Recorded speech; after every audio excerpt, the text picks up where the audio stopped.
Ignore this. I'm in the process of in between projects and figuring out what I'm doing next, and had to take things down to make room for some guests in the house. That's the benefit of your office also being the guest room. Yeah. So why so much hate?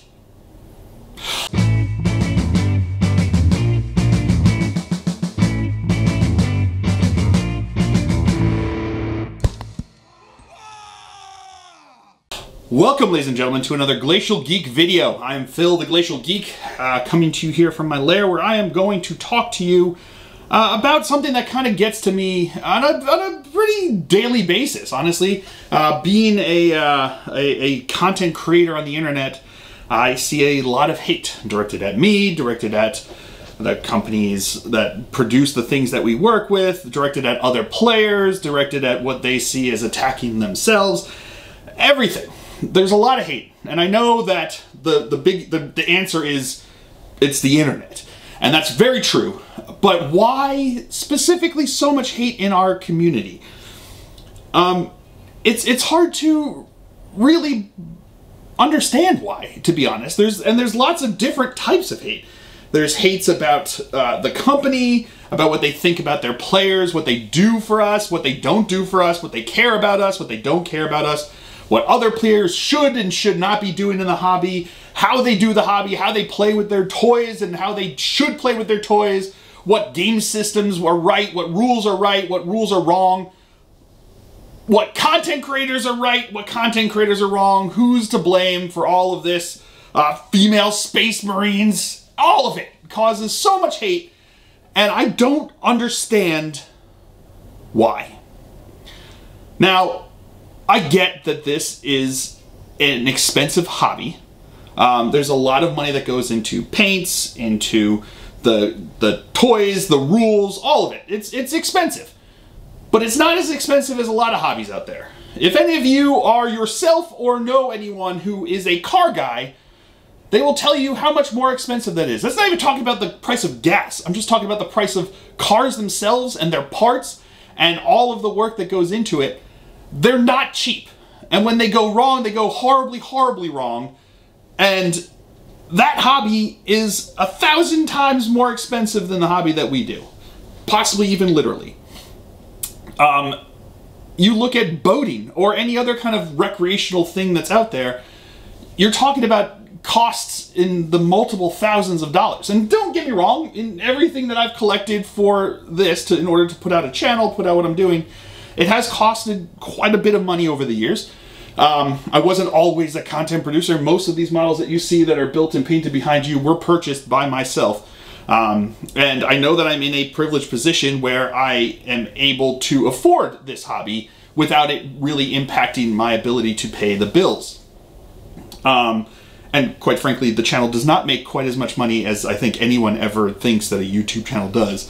But it does help supplement some of this stuff. So I do understand that I am coming from a place where I am in a privileged position. But just objectively looking at the cost of this hobby, if you want to have a 2,000 point army in order to play games with your friends, the cost of getting that up and running is nowhere near the cost of getting up and running with a lot of other hobbies that are out there. There are some hobbies that are cheaper. There are definitely a lot of hobbies that are more expensive. Talk to anyone who's gotten really into Magic and tell me about how expensive it is to try to collect all the cards that you need for those decks that you really want to run in order to be competitive or in order to not just get trounced by your friends in Commander.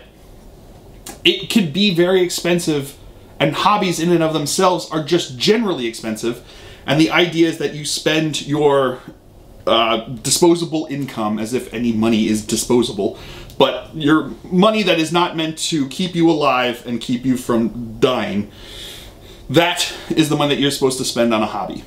And in our hobby, there are lots of ways to spend it. Lots of tools, gadgets, paints, models, armies, rule books, supplements, GT packs, whatever it is, dice that you can spend a lot of your money on. And it can be very expensive. And that can be prohibitive for some people for getting involved.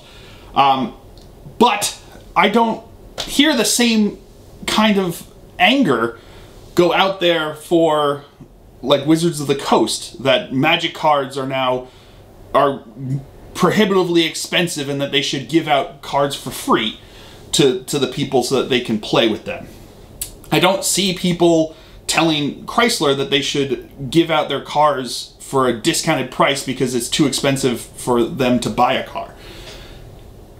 I don't quite get where the anger towards Games Workshop's viability as a company becomes the anger. And that's not me just being a bootlicker, that's me just objectively looking at what my life costs me. You know, I spend more on... Have you seen the price of gas? Have you seen the price of food? Have you seen the price of literally everything out there? Everything is expensive right now. And everything continues to be expensive right now.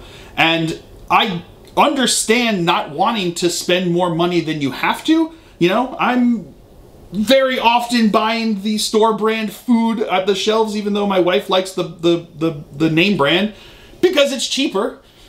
But that doesn't mean that I then get angry at, you know, Kraft because their macaroni and cheese is more expensive than the White Rose from Kroger is. You know? And I don't understand why Games Workshop faces that same kind of anger. And if you really can't afford it and you don't want to pay those prices and you think that they are taking it on you, there are ways for you to go around the law and go out there and buy cheap China cast or 3D print your own, or you can just buy models that are not Games Workshops that are cheaper. You can put out, you know, free 3D printed, you know, futuristic space warriors and still be able to play the game with the rules. So if you really can't afford it and you don't want to spend the prices that Jito is asking for, there are ways around it that plenty of people out there and other channels specialize in helping you figure out and do. For me, I'd rather purchase the models from Games Workshop because I like to support the company that keeps putting out the game that I like to play. But I'm in a position where I'm able to do so. And I get that, and I understand that. But I don't understand the hate from people that don't do that. The other thing that you see a lot of hate about is how people play the game. You see people complaining about whack players. You see people complaining about not playing the game according to the lore or the fluff, and they just want to have a fun game and everyone's actively being, you know, a jerk face in the game. If all the people I've seen complain about whack players just played each other, they would have 1,000 people that they could play with.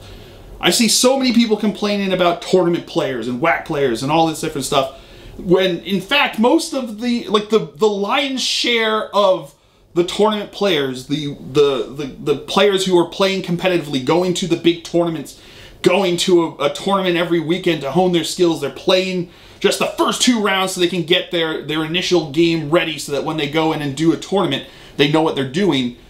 Most of those players that I've met are incredibly, incredibly nice people.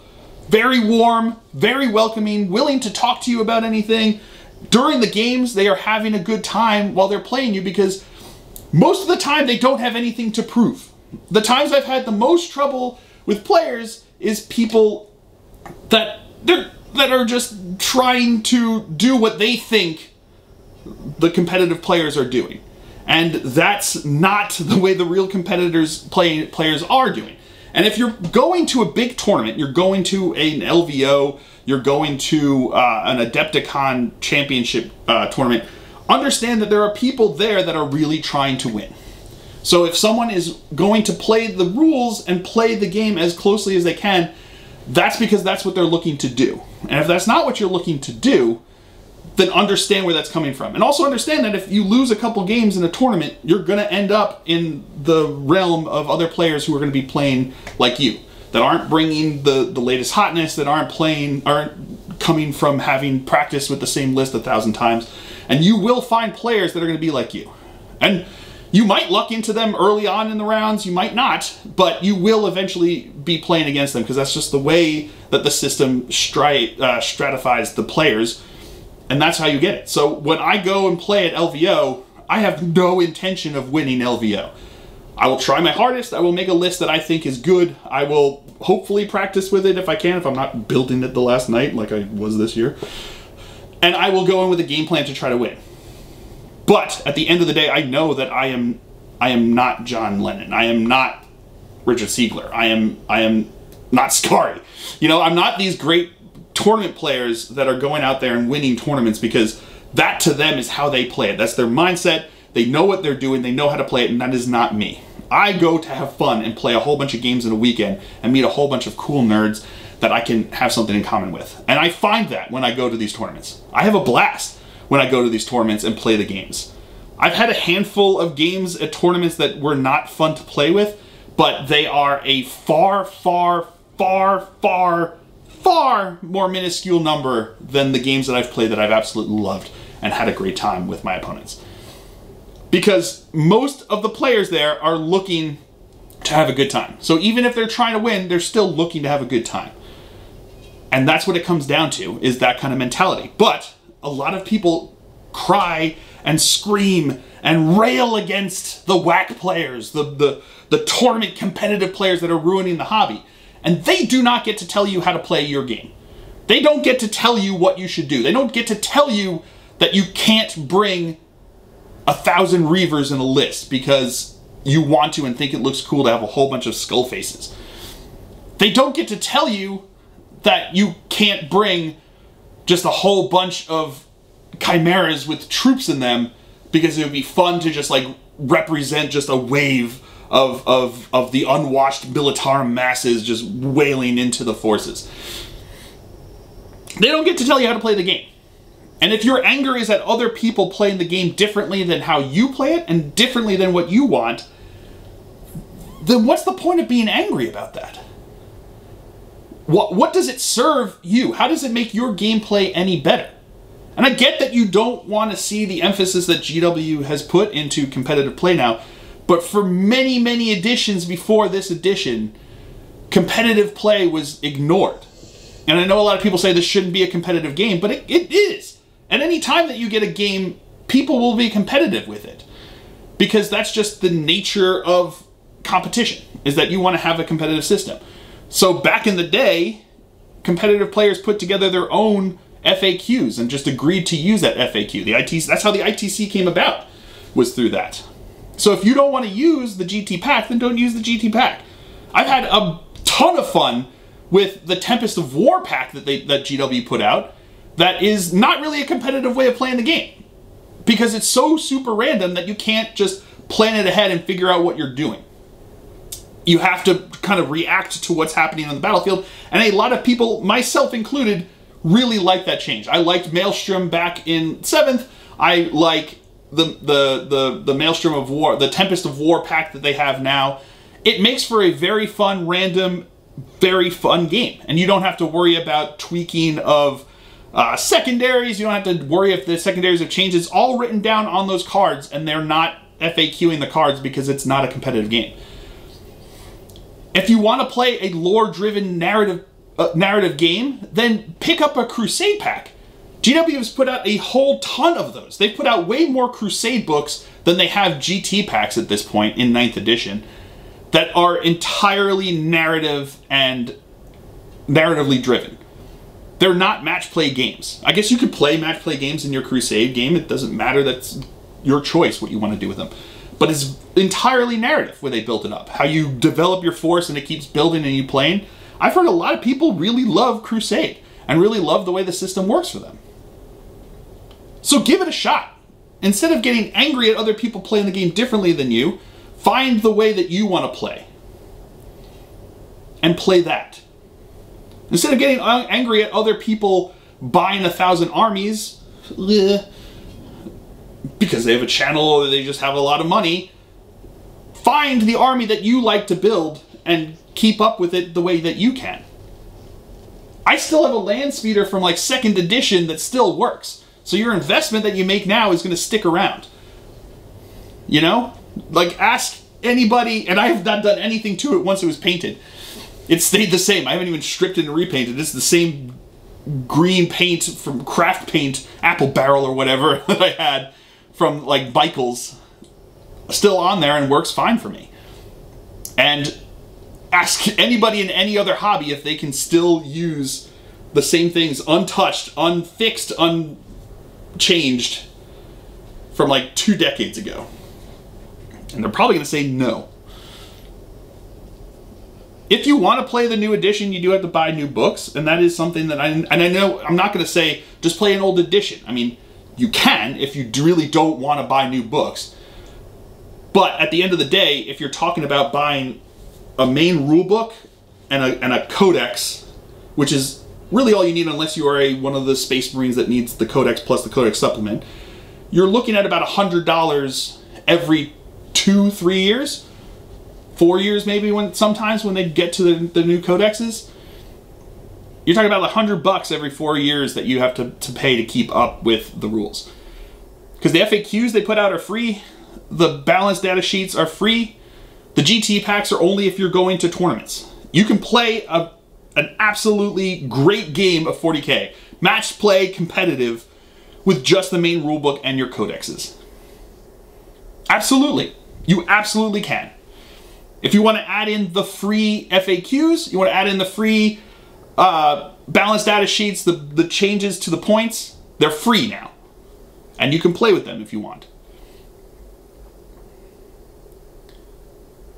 So the hate that just keeps coming is just, it boggles my mind. I don't know why it is so much of it here in our community. And I know there's other communities that also have hate, that also have to deal with the same thing. But it just boggles my mind that a hobby that is designed to just be fun, it's designed to be fun. Even if it is competitive, it's designed to be fun, creates so much hate, and that people get so angry about it.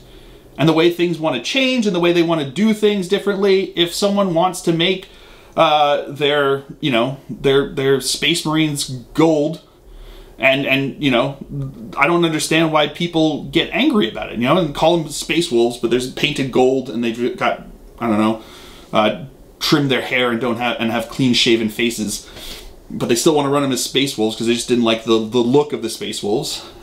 You know, there's so many people out there that get angry about that because that's the way it's supposed to be. And it's like, for you, it might be. If it is for you, then bully to you. Absolutely. I love seeing a really wolfy, Viking-y Space Wolves army that's been painted up and modeled and altered and changed and kitbashed to the extreme. It looks great and it looks awesome on the table, and I applaud you for that. But at the same time, if someone doesn't want to do that, then I applaud them for that too. Finding out what makes them happy and doing it is way more important in this hobby than following any strictures. Because following those strictures just puts limitations on how much you can enjoy your personal time. And that's what this is personal time. Unless you're making a living off of it, it's personal time that you're doing it. And you may put in a lot of personal time, but it's still just personal time. And sometimes that anger, and I know this is a problem across the internet, not just in our hobby, but the anger just fuels itself and boils itself, and you get this chamber of just anger over anger over anger, building and building and building until all you can see is the anger. And I have trouble with it sometimes, especially when I get a crappy comment that comes in, like attacking me personally, or calling my ideas stupid, or calling my thoughts stupid. It's difficult to see those and not take it personally. And anyone who says that I put myself out there in the public and that's just the price you pay for it, that's stupid.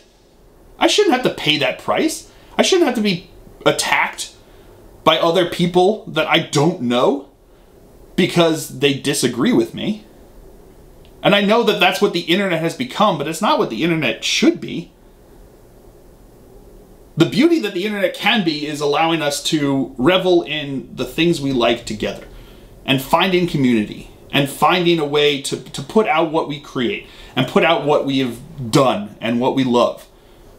And if my paint job isn't perfect, or your kit bash isn't perfect, or your model isn't glued right, or you've got a Jenkins face on, or you got a rule wrong, it doesn't matter.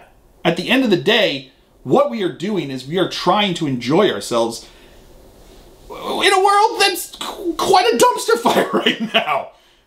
There's enough real world stuff out there to really make you angry that the hobby should not be one of them. So the next time you find yourself wanting to scream and be angry, pause yourself for a second and find something to be happy about. I'm serious. This is how you deal, this is how I learned to deal with a lot of the things that I deal with on a daily basis or throughout my life is that it becomes very easy to focus simply on the negative. And don't get me wrong, I'm not perfect. I still do this all the time. It's very easy to focus on the negative. So I will see a bad comment and that's what I focus on, and I don't see the dozens of other comments on the same video saying, thank you for what you're doing. I love what you do. I love what you bring to this community. It becomes very easy to focus on that. So when you see a new box set come out and it's like way too expensive for your hobby budget, it becomes very easy to focus on that and be like, that is what makes me angry about this hobby and I hate it. And GW should be torn to pieces for it. It becomes easy to focus on that, as opposed to focusing on the models that you've had for 20 years that are still perfectly usable on the table, and the amount of money that you saved with that, or the hours of enjoyment that you got playing with your friends, or just the meditative state that you get into when you paint your models. All of that is stuff that we forget when we start focusing on the things that make us angry. If you see a player playing a game the way you don't want it played, if they're making Space Marines that are against the Codex Astartes, or they've decided that they're going to make, you know, corrupted Ultramarines, or they're going to do whatever it is that makes you angry about it, pause for a moment and reflect on what impact that truly has on you and your life, and on your enjoyment of the hobby. Is them enjoying the hobby the way they want to going to make your life worse? When you could turn around and make an army that follows the strictures of the Codex Astartes to a T, and you've got every bolt mag and grenade on their belt, and you've got every single polished helm the right color for what their position is, I will clap for you and I will give you a thumbs up and tell you how awesome I think your army looks. I don't care if their eyes are squiggly. I don't care if they even have painted eyes.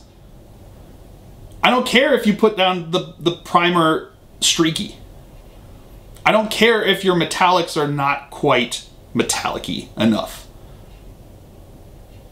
I am going to applaud you and congratulate you on finding some happiness in this hobby and finding some happiness in your life.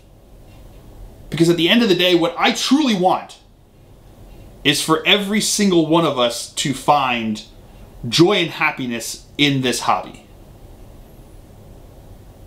And the only way we can do it, and I'm telling myself this as much as I'm telling you, is to stop focusing on the negative aspects that we don't like and start focusing on the positive aspects that we do like. So if we're not happy with how the gameplay goes, then focus on the hobby aspect. If we don't like playing larger games, focus on the smaller ones. If we don't like painting the army that we're painting, pause, take a step back, try something else, try a different unit. Borrow a unit from your friend's pile of shame, because we all have it, so you can paint something different. Just give yourself a refresher, and then give them back a unit fully painted. I'm sure that will make their day. If not their week, their month, or even their year. And they'll be there for you. But seriously, that little refresher of being able to paint a friend's unit for them would be an awesome thing. It gives them a newly fully painted unit. It gives you a chance to try something different. And you didn't have to even go out and buy a whole new army to try to get a new taste. Because if you can only afford one army, I get it. I do. For a long time, I only had Dark Angels. That's why there's a bajillion of them. And for a long time, I couldn't afford to do other ones. But my financial situation changed as time went on. I started to get more of an ability to do it with the channel, and that expanded from there. But, I mean, there's no doubt that there are people out there who can only afford to keep together one army. And that's fine, I get it. But it would get tiresome to try to paint the same Space Marine armor over and over again forever. So do a trade. Give your friend a unit that you want them to paint for you. You get a unit of theirs, paint them, each paint them, and then you each got 2 fully painted units. You get to try something different, a little palate cleanser, and you get to move on. So as opposed to sitting there angry at the fact that you can't start a new army because of the cost of this hobby, instead of being angry at the fact that you can't afford the brand new model that came out, you can focus on what you can do, which is helping a friend get their army painted while trying something new yourself and helping get your mojo back in the hobby. So I'm as guilty as the next of finding themselves focusing on the negative. And focusing on the negative is what the internet does best. Because clickbait sells. And I've put out clickbaity titles until the cows come home, and I will probably continue to put out clickbaity titles until the cows come home, because at the end of the day, I'm doing what any other company or person is trying to do, which is try to get their thing appreciated by the masses. And there's a reason that that kind of stuff works. And there are a lot of channels out there and a lot of content producers and a lot of just people posting on forums that get a lot of clout by being angry, by being mad, and putting out that anger and focusing on those angers and focusing on those things, because it does drive views and it does froth up the viewing audience, which makes them more likely to want to feed on it, because that's what the internet does. It helps us feed on that anger and on that negativity. But if we can choose to focus on the positive, we can make our lives better, lower our blood pressure, keep our hair from falling out, and be able to enjoy at least a section of this world that could maybe bring us a little peace. So while I don't understand all the anger, I'm going to try to step back and not focus on it.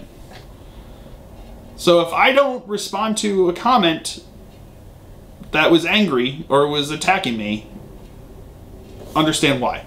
Because I had to not respond in order to preserve my own sanity. If you don't see me playing an army as often, it's probably because I don't enjoy playing it and I need to focus more on playing the things that I do enjoy.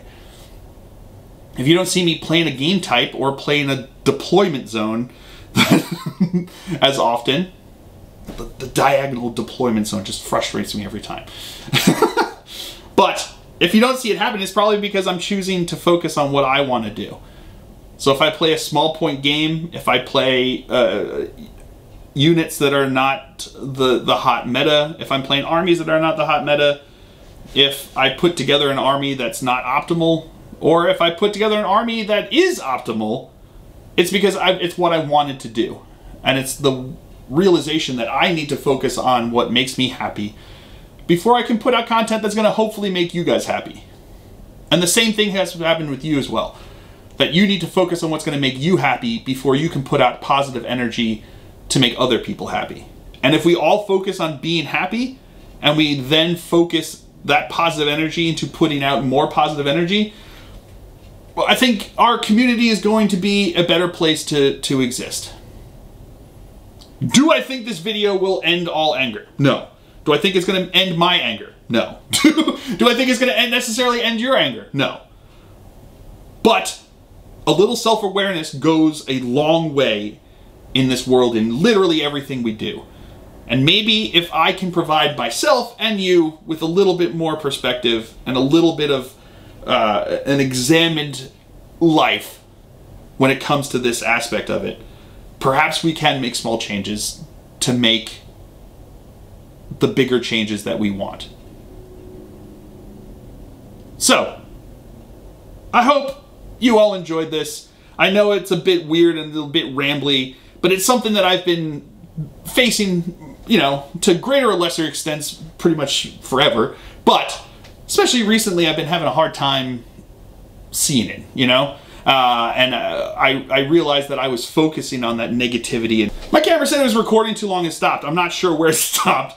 I'm probably going to put this at the end, right when it happened, and just finish this all up and tie it all up in that. But But focus on what makes you happy, and that positivity hopefully will grow and make this community better. So thank you all for the support you do. I do love the lion's share of the comments that I get in this. Even the ones who disagree with me. Especially, you know who you are. You may disagree with me a lot, but I still love it in your comments. And at the end of the day, I know that I have it far better than a lot of other people may face on the internet. So thank you for that. But we can always do better. Myself included, and I'm going to keep trying to. So I'm going to try to focus on what is making me happy about this, what drew me to the hobby, what got me growing in the hobby, what kept me making videos for this when it was literally just myself as a subscriber. I looked at some of those first battle reports, whoo, they were bad. But anyway, I'm going to try to focus on the positive. I hope you focus on the positive. I did take one family vacation, and I'm going to be taking another one next week as well. 2 different families. My wife's parents and my parents wanted to have vacation, so I'm not going to complain too loud. But I'm going to try to relax and try to breathe and reapproach things that have been overwhelming. So I hope you can too. I hope you can take this as a moment to pause, breathe, and figure out what's going to make you happy. So I hope you all enjoyed this. I certainly have. I have been Phil the Glacial Geek as always. And until next time, stay safe. Ow! Have fun. The irony of stay safe and banging my hand. Ah!